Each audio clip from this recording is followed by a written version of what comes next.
అయోధ్య రామమందిరం హిందువుల దశాబ్దాల కల.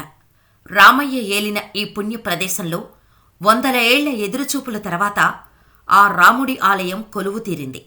జనవరి 22న రామ్లాలా విగ్రహ ప్రతిష్టాపన కార్యక్రమం జరగనుంది. ప్రధాని మోడీ చేతుల మీదుగా జరిగే ఈ వేడుక అంగరంగ వైభవంగా జరిగేలా ఏర్పాట్లు జరుగుతున్నాయి. అయితే ప్రారంభం కానున్న గుడిలో పూజలు చేసేందుకు భారతదేశం నలుమూలల నుంచి సుమారు 3,000 మంది ఇంటర్వ్యూలకు వెళ్లారు. కానీ ఓ 22 ఏళ్ల కుర్రాడిని ప్రధాన అర్చకుడిగా ఎంపికయ్యాడు. ప్రస్తుతం ఈ విషయమే అందరిలో చర్చనీయాంశమైంది. ఎంతో కఠినమైన ప్రక్రియను అనుసరించి పాండే ప్రధాన అర్చకునిగా ఎంపికయ్యాడు. అసలు అంత చిన్నవాడైన పాండేను ఎందుకు ప్రధాన అర్చకుడిగా ఎన్నుకున్నారు అనే విషయాలను ఇప్పుడు తెలుసుకుందాం. మోహిత్ పాండే ఢిల్లీలోని ఘజియాబాద్కి చెందిన యువకుడు. నవంబర్ 10, 2002న సీతాపూర్లోని బెల్హౌరాలో జన్మించాడు. దుధేశ్వర వేద విద్యాపీఠలో 7 ఏళ్లు ఉండి శిక్షణ తీసుకున్నాడు. తదుపరి చదువును తిరుపతిలో పూర్తి చేశారు. తిరుపతిలోని వెంకటేశ్వర వేద విశ్వవిద్యాలయంలో MA ఆచార్య డిగ్రీ చదివిన ఆయన PhDకి సిద్ధమవుతున్నాడు. భారతదేశం నలుమూలల నుండి వచ్చిన 3,000 మంది అర్చకులను ఇంటర్వ్యూలో ఎదుర్కొని నియామకానికి ముందు 6 నెలల శిక్షణతో పాటు కఠినమైన ప్రక్రియను ఛేదించిన పాండే రామమందిరానికి పూజలు చేయడానికి ఎంపికైన 50 మంది పూజారులలో ఒకడిగా ఎంపిక కావడమే కాకుండా ప్రధాన అర్చకునిగా ఎంపికయ్యాడని తెలుస్తోంది. మోహిత్ పాండే తన మేనమామను చూసి పురోహిత్యంపై, దేవుని సేవపై ఆసక్తిని పెంచుకున్నాడు. ఈ ఆసక్తిని గమనించిన మోహిత్ మేనమామ శ్రీ దుధేశ్వర ఆలయంలోని వేద్ విద్యాలయంలో పాండేను చేర్పించారు. అక్కడ మోహిత్ పాండే వేదాలను, ఆధ్యాత్మిక జ్ఞానాన్ని అవపోసన పట్టాడు. మోహిత్ యుక్త వయసు నుంచే, అంటే దాదాపు 7 సంవత్సరాలుగా పౌరహిత్యంలోని తన జీవితాన్ని గడుపుతూ వస్తున్నాడు. ఇప్పుడు ఆ అయోధ్య రాముడి ఆలయంలో పూజలు చేయనున్నాడు. అతి పురాతన హిందూ నగరాలలో అయోధ్య ఒకటి.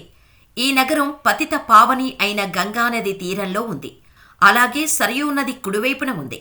రామాయణంలో అయోధ్య నగర వైశాల్యం 250 చదరపు కిలోమీటర్లుగా వర్ణించబడింది. అయోధ్యను రాజధానిగా చేసుకుని సూర్యవంశరాజైన ఇక్ష్వాకు కోసల రాజ్యాన్ని పాలించాడు. 63వ సూర్యవంశరాజైన దశరథుడి రాజ్యసభగా అయోధ్య ఉంది. వాల్మీకి రచించిన రామాయణ మహాకావ్యం మొదటి అధ్యాయాలలో అయోధ్య మహోన్నతంగా వర్ణించబడింది. అంతేకాక కోసల సామ్రాజ్య వైభవం, రాజ్యంలోని ప్రజలు అనుసరిస్తున్న ధర్మం, సంపద, ప్రజల విశ్వసనీయత గురించి గొప్పగా వర్ణించబడింది.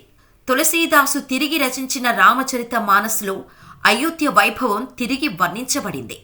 తమిళ కవి కంబర్ రాసిన కంబ రామాయణంలో కూడా అయోధ్య అత్యున్నతంగా వర్ణించబడింది. తమిళ వైష్ణవ భక్తులైన ఆళ్వారులు ఈ నగరాన్ని తమ రచనలలో అయోధ్యను అద్భుతంగా వర్ణించారు. జడభరత, బహుబలి, సుందరి, పాండలిప్త సురీశ్వరి, హరిచంద్ర, అచల భరత మొదలైన వారు అయోధ్యలో జన్మించిన వారే. జైన్ మతస్థులకు కూడా ప్రముఖమైన నగరం ఈ అయోధ్య. 2000 సంవత్సరాలకు ముందే ప్రముఖ తీర్థం కరులిద్దరికీ అయోధ్య జన్మస్థలమైంది.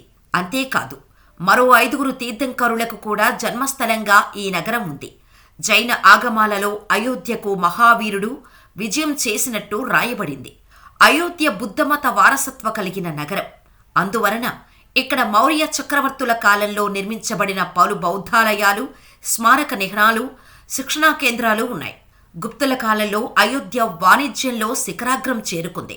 క్రీస్తుపూర్వం 600లలో కూడా అయోధ్య వాణిజ్య కేంద్రంగా విలసిల్లింది. చరిత్రకారులు దీనిని సాకేతపూర్వకంగా పేర్కొన్నారు. క్రీస్తుపూర్వం 5వ శతాబ్దం నుండి బౌద్ధమత కేంద్రంగా అయోధ్య విలసిల్లింది. బుద్ధుడు ఈ నగరానికి 1 కంటే ఎక్కువసార్లు వచ్చినట్టు భావిస్తున్నారు. ఇంతటి మహాచరిత్ర ఉన్న అయోధ్య నగరంలో దశాబ్దాల కాలం తర్వాత రాముడి ఆలయాన్ని ఆధ్యాత్మికత ఉట్టిపడేలా నిర్మించారు. ఇంతటి గొప్ప ప్రాశస్త్యం ఉన్న ఆలయంలో ప్రధాన అర్చకుడిగా మోహిత్ పాండే ఎంపిక కావటంతో అతని కుటుంబ సభ్యులే కాక అతని గ్రామ ప్రజలు కూడా సంతోషాన్ని వెళ్లబుచ్చుతున్నారు.